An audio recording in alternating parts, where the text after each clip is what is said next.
मल्लिकार्जुन खड़गे ने कांग्रेस अध्यक्ष का पद संभाल लिया। कांग्रेस दफ्तर में सोनिया और राहुल समेत दूसरे नेताओं की मौजूदगी में मधुसूदन मिस्त्री ने उन्हें जीत का सर्टिफिकेट सौंपा।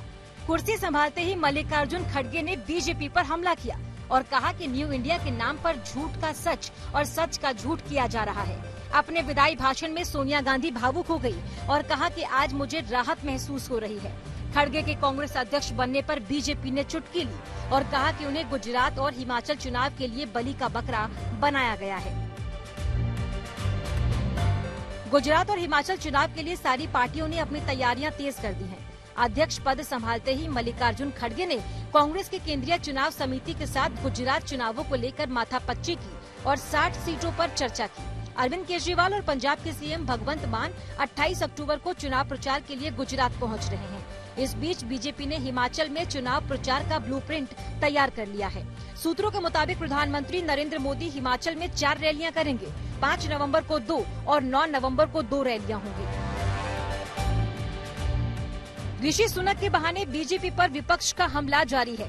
पीडीपी अध्यक्ष महबूबा मुफ्ती ने भारत में सेक्युलरिज्म खत्म होने की बात कही।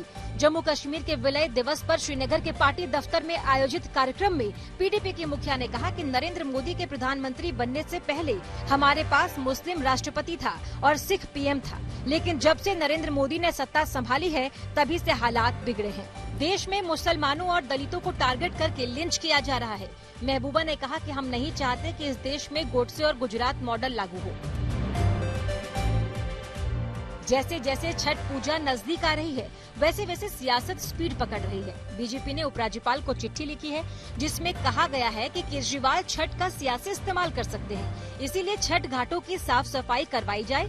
इस बीच उपराज्यपाल वीके सक्सेना ने दिल्ली में यमुना के तय घाटों पर छठ पूजा के प्रस्ताव को इजाजत दे दी। अरविंद केजरीवाल ने कहा था कि यमुना में कहीं भी छठ किया जा सकता है, लेकिन उपराज्यपाल ने साफ किया है कि सिर्फ तय घाटों पर ही पूजा होगी। उधर कांग्रेस ने केजरीवाल सरकार से छठ पूजा के दिन ड्राई डे घोषित करने की मांग की है। सिद्धू मूसेवाला केस में पंजाबी प्लेबैक सिंगर अफसाना खान से एनआईए ने करीब 5 घंटे पूछताछ की। अफसाना सिद्धू मूसेवाला को भाई की तरह मानती थी। सिद्धू मर्डर केस के बाद अफसाना खान से पूछताछ के लिए एक नोटिस मानसा पुलिस ने दिया था, लेकिन तब वो कहीं बाहर होने का हवाला देकर बच निकली। जब एनआईए की टीम ने मूसेवाला केस में शामिल गैंगस्टर के संबंधों के बारे में जानकारी हासिल की और पंजाब समेत देश के 6 अलग अलग राज्यों में 50 से ज्यादा ठिकानों पर छापा मारा, तब अफसाना खान का नाम रडार पर आया। राम रहीम के साथ दिखाई देने वाली हनीप्रीत अब रूहानी दीदी के नाम से जानी जाएगी।